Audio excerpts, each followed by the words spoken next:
here. Daisy, that's not nice. It's okay. Hi, Daisy. Hi, it's okay.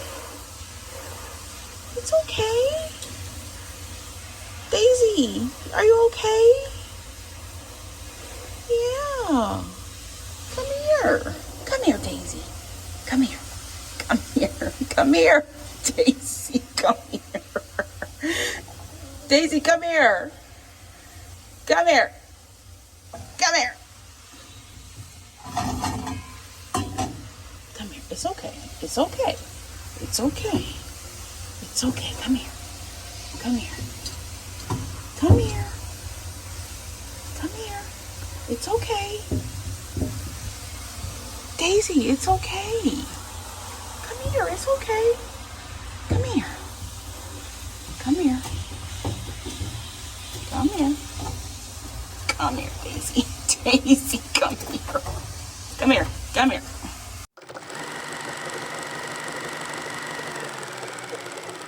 What's going on, YouTube, and welcome back to my channel. If you've been here before, thank you for returning. If you are new to the channel, make sure you hit that subscribe button and turn those post notifications on so you are notified every single time I drop a video and you don't miss not one. Everybody in here, smash that like button and drop a comment down below and tell me what you thought about the video. Tell me what you didn't think about the video, but let me hear from you. Y'all saw the title and that thumbnail, so it's time to get straight into the video. Let's get to it.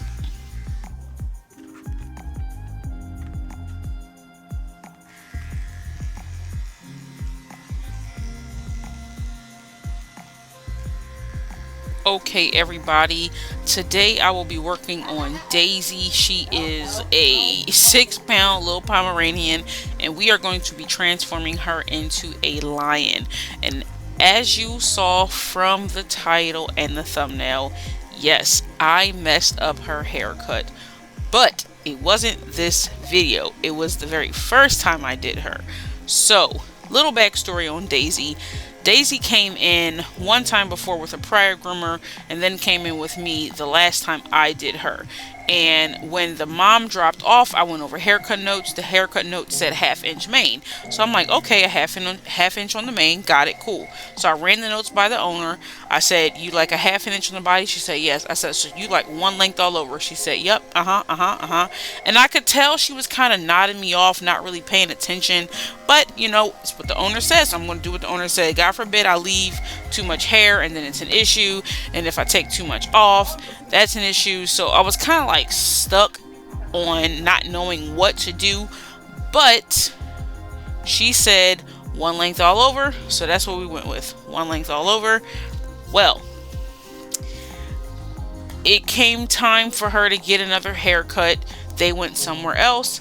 They were completely unsatisfied because they shaved her down to the skin and he was not happy. So then he called in, spoke with me, and he was like, listen, the last time we were here, we were not happy with the haircut. Not at all whatsoever. But the first time we came in there, the haircut did great. So I'm just not understanding, you know, what happened with the dog. And for the life of me, I couldn't remember who the dog was or what happened because we see so many dogs during the day. But once it like jogged my memory and I looked back at my phone, I was like, oh, I did shave off her mane. So when the owner dropped off, the dad, I explained to him, like, listen, you know, when your wife dropped off, she did not tell me she wanted to keep the mane. I asked her if it was one length all over, and she said yes. And he said, you know what? That sounds just like my wife. He went on this whole tangent about his wife. He was not happy, and long story short, the wife does not care what the dog looks like, but the dad does. Which, funny enough, it's not usually like that. Usually the wife cares about what the dog looks like, and the dad does not. So it was interesting to hear the dad go off on the phone about how the dog was cut too short and he liked to keep a mane. And I did not leave the mane because the wife told me not to. She said one length all over. So he was like, that sounds just like my wife. Shouldn't care what the dog looks like. I care. I'm telling you, leave the mane. I said, okay, I'll leave the mane. So that was a bit of a learning lesson. Always go over in detail haircut notes, which I thought I did, but you know, honest mistake, things happen. But I was able to fix her haircut, and the dad absolutely loved the haircut afterwards. And I can't wait for y'all to see her. She looked so cute, and she can be a little feisty with her nails, as you're seeing, but she was pretty awesome.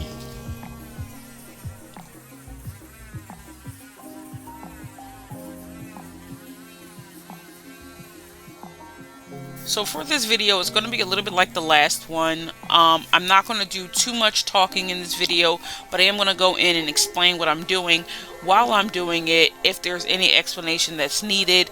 And if you guys have any questions, feel free to drop them down below for me. I look forward to answering any questions, any concerns you may have of what's going on. Let me know in the comments. As some of you already do, I am okay with that. It doesn't bother me any, and I always love hearing from you guys. Now, I know somebody made a comment about me changing the camera angle for you all to be able to see me shaving out the paw pads. Now, the one thing about recording in a corporate setting is you have to use little to no movement of what you are recording on. So I can't set the camera up and then record that way, and then in the middle of the groom record in a different angle. I can't do that because that is frowned upon, because they don't really want you touching anything while you have the dog on the table or while you're working on the dog, because they want your undivided attention being with the dog. So shifting the camera around and recording at different angles, I can't really do that in a corporate setting, but some of the new content will have some of that. So if y'all could just bear with me while we get through the rest of this old content, that would be great. It should be roughly about another week to 2 weeks after this one, and we should be all cleared up with the old content, getting in that new content with y'all with different angles, different things like that. So if y'all could just bear with me, y'all can keep these videos pushing so I can start to do this on a more full-time basis for y'all. That would be wonderful. Still going to be grooming, still going to be putting videos up, but I'm going to have a little bit more time in the after work, I'll say, to be getting these videos up. And as you can see, she doesn't like her nails, so it kind of tilted the camera, so it's got a little bit of a slanted diagonal view, but you can still see the dog.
And my apologies right here. When I started washing her, I completely forgot to hit the record button again. I think I had to hit stop because I had to go step away and do something, but I completely forgot to hit the record button again. So now we're getting straight into her bath, and then we're going to blow dry her, pull her out on the table, and get the haircut started.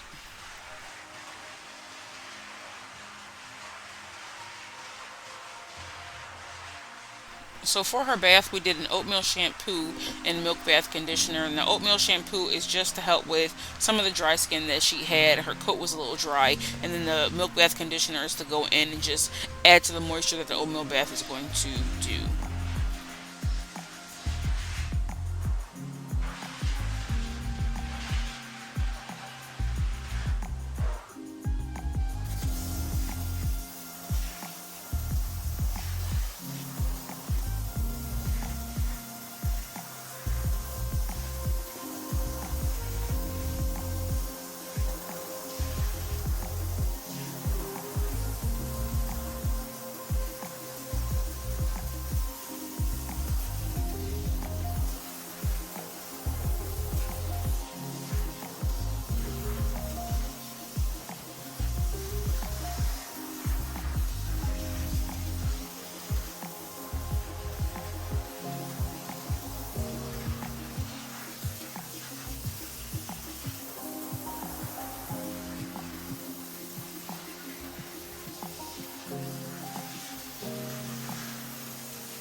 So for Daisy's haircut, we're going to go and do a half an inch on her body because they like her short, but they don't like her shaved down to the skin, which is why they didn't like the last room that they went to as opposed to this location. They shaved her too close. So they like a half an inch on the body because it still leaves a nice little bit of fluff on her. And then they want to keep her mane, but keep her mane round where it's blended into the rest of her body well. So when you are doing a lion cut on a Pomeranian, although I don't agree with shaving them down, because when you shave them down you can damage the coat. See, if you can look at her coat here, it's a bit of a rough coat as opposed to her having that silky top layer that she's supposed to. So her coat is a little rough because she is consistently being shaved down, and then as she gets older and as she ages, it'll start to slowly not grow back in, because that's just generally what happens with Pomeranian. But when you are starting the lion cut on a Pomeranian, the mane and the back should start right before the shoulder blades. So it shouldn't go past the shoulder blades. It should start right before the shoulder blades. So where you want to start shaving is literally right on top of the shoulder blades. And it should round down to around her chest. I've seen some groomers do a lion mane where they leave all of the hair around the legs. It's not supposed to look like that because a lion does not look like that. A lion has a mane with a short face and the rest of the body is short. So that's what you want to emulate when you are doing a lion cut on a Pomeranian. So when you are looking at a Pomeranian and you're looking at their lion cut, everything should be above the front legs. So above the shoulder blades, the mane that hangs should be above the front legs. Nothing should be down where the back legs are. That is an improper lion cut. Please do not do that. And when you're blending the mane, you should blend it in. You can blend it in with straight shears.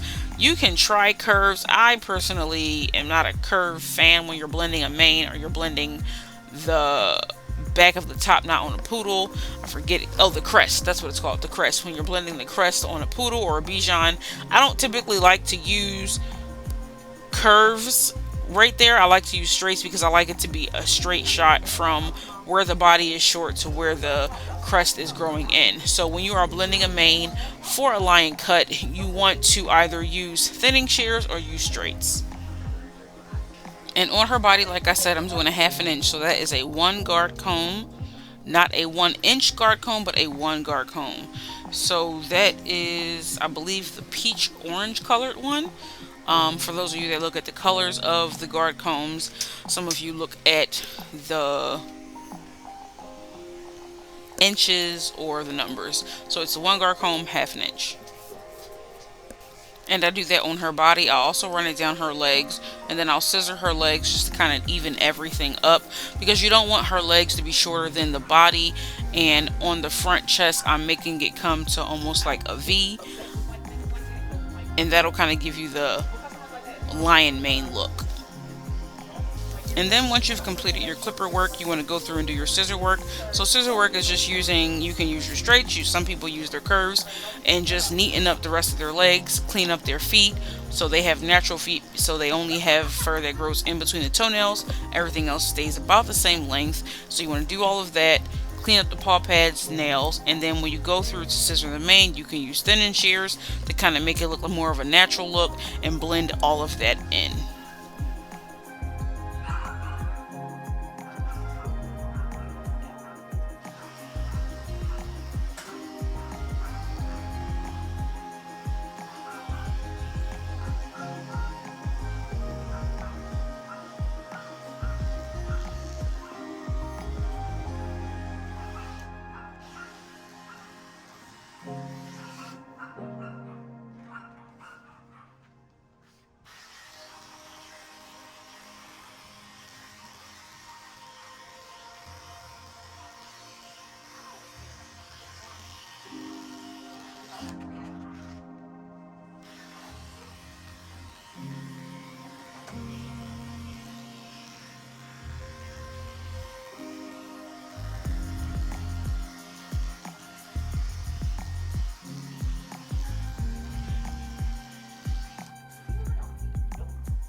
So I know I haven't done a topic in a while, but I do have one today. It simply is just about finding the right groomer for you when you are grooming your dog. And it's kind of influenced by this video, but also I had a customer the other day who has been to several different groomers because groomers have messed up the dog's haircut. Now, the one thing I want to say about that is if you go to a groomer and you like the haircut that they did on your dog, but it's not the haircut that you wanted, I would not say completely switch over to a different groomer, because sometimes it's about working with the groomer that you have to get that perfected haircut that you want. Not every groomer is going to get it right off the bat. Sometimes I don't get it right off the bat, so it takes time for you to build that relationship and build with the groomer. So when you're dropping off your dog, it gets to a point where you don't even have to say anything. They know exactly what you want on your dog. It's just like, okay, same thing as last time. Oh, you want to switch it up, but you don't want to do too much of a different thing. It really just depends on the relationship that you have with your groomer, but sometimes you have to take time out to build that relationship with your groomer. So bouncing from groomer to groomer to groomer, it's not going to always solve your issue, because you're going to run into issues because nobody is going to know what to do when you're saying it, because we don't exactly know. So in reference, a lot of people will come in and say, I want my dog to have a puppy cut. Now, when people say that to me, I ask them, what is a puppy cut to you? Because a puppy cut to certain people are completely different things. Some people, a puppy cut is a short length all over. Some people, a puppy cut is a fluffy length all over. Some people, a puppy cut is a short length on the body but a little round head. So it really all depends on what a puppy cut means to you, or what your haircut means to you. But working with one groomer to find the right haircut for your dog and building that rapport with them, sometimes it just takes that, and very easy, very simple, as opposed to bouncing around from groomer to groomer, because you're always going to run into an issue if you keep bouncing around from groomer to groomer. Now, granted, if you take your dog to a groomer and that groomer shaves your dog down and you completely say you didn't want your dog shaved down and your dog's not matted, I will say that, let me just reference that, if your dog is not matted and you tell them you don't want your dog shaved down and they shave your dog down, yes, that is 100% a reason to switch groomers, because I would switch groomers, because one thing you're not going to do is shave my dog, and I told you not to shave my dog. If you drop your dog off to a groomer and they say that, hey, we might not be able to get the matting out, and you say, okay, call me, because if the dog is matted, maybe I can try to work it out at home, as opposed to you shaving it out. If you communicate with your groomer and that groomer shaves your dog down anyway, yeah, I would switch another groomer, because at that point that groomer did not listen to you. I am all for, hey, if you feel like you can brush it out at home, brush it out at home, okay? But also taking into consideration what the groomer is talking to you about, because we can explain and explain and explain to you guys, and some people don't get it. So for instance, back when I was living up north, I had this customer that came in and dropped their dog off. She has a little fluffy white and black Shih Tzu, and I did not check the dog in. Somebody else checked the dog in for me. That's all fine and well and good. I bathe the dog, dry the dog. I go to do the haircut. Realize the dog has a lot of mats. And now I noticed that during the drying process, I saw that because I was trying to blow out some of those mats, separate the mats from the skin. So the matting was pretty extensive on the dog's body. I showed everybody in the salon so there was no confusion as to why, hey, let me call this woman and tell her I have to shave the dog down. This was before I became the salon manager. So I called her, explained to her, hey, I'm going to have to shave so-and-so down because the matting is too extensive. And she said, well, do you think it's something that I can work out at home? I said, to be honest, you are more than welcome to take your dog home and try it, but I don't recommend it because of how extensive the matting is. The matting is very close to the skin and you can irritate the skin, you can brush burn the dog. Just giving her all the information she can take before you decide, I'm going to take her home anyway and brush her out. So she says, okay, I definitely understand what you're saying. Go ahead and shave her down. Cool. Come time to pick up, she came in and she lost it. I wasn't in there because I went on lunch, but she lost it on the receptionist and said, are you Brittany? And she was like, no, I'm not. She actually is out on lunch. Well, you let her know, she ruined my day. Okay, well, explain to me what happened, or I can get the salon manager you can explain it to her. And the woman was saying that I ruined her day because I didn't allow her to brush her dog out, and I made her feel like she couldn't brush her dog out. When in fact, I just informed you like I inform every pet parent. Everybody that wants to brush their dog out, I give the same information to. If you do it too hard, if you brush in one area too much, you can make the dog bleed. That's my job, to educate you as the pet parent, because most pet parents, the majority of pet parents, don't know how you can damage the dog's skin by over brushing your dog. So that's why when you have a groomer that says brush your dog every day, do not brush your dog every day. You can comb them every day, but don't brush your dog every day. I would say brush your dogs every 2 days. 2 days, every 2 days is good, because then you can catch anything that may have started to form or anything, but you don't want to over brush your dog. But yeah, I just give out information. That is it. So if me giving out information to you and let you know, and everybody in the salon was there when I talked to her, and they were like, you were actually very nice to her, very understanding, and I felt the conversation went well, and so did everybody else in the salon. So when she came to pick up her dog and she was completely upset, it was a shocker to me and everybody in the salon because of how well the phone call went. And everybody else said the dog looked adorable, which she did. Some Shih Tzus you can get like a really cute round face on, so it really just depends. But sometimes it takes building that rapport with that groomer. Sometimes you have to try again until you get it right. You can't just keep bouncing and bouncing and bouncing and bouncing. Another example is I had a customer, longtime customer before I moved down here. I had her up north, and she goes back and forth from up north to Florida. And when the first time I did her, she said exactly what they do in Florida. I'm like, okay, I don't know what they do in Florida because I'm here up north. I don't know. And the first time I did her haircut, she was not happy. So she wanted a very, very super round head. Well, the dog's bone structure is not round at all. He has like more of a box head, so you have to like scissor the head round, but she doesn't like it short like that with the guard comb. She likes it round. She likes you to hand scissor the head.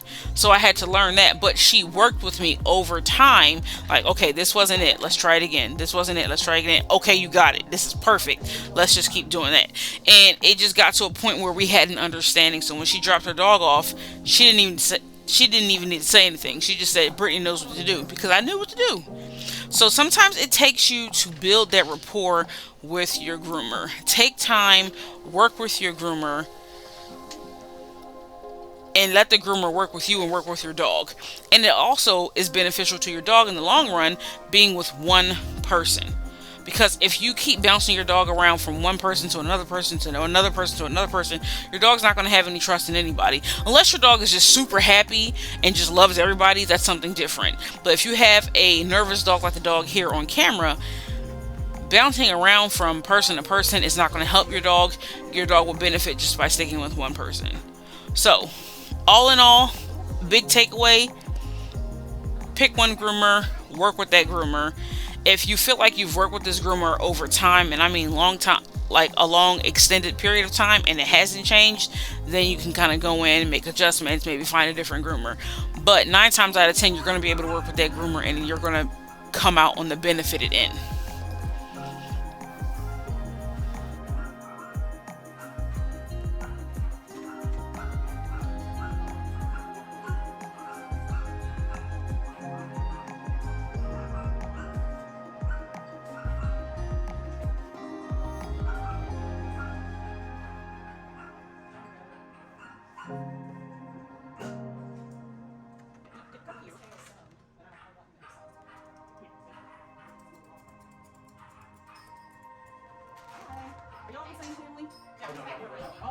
Yeah, it's kind of one family at a time.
Okay, now that we're coming up to the end of Daisy's groom, she is starting to look absolutely adorable. We are going to take a quick flashback look at what she looked like previously. So this is what she looked like coming in, and this is her final haircut. I think she looks absolutely adorable.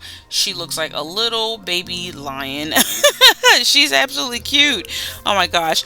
Make sure you guys drop a comment down below. Tell me what you liked about the video. Tell me what you disliked. Drop a like. Smash that like button, you guys. Let's get this channel growing again. Train your dogs for grooming. Share this video, and I will catch you guys in the next one. Love you guys.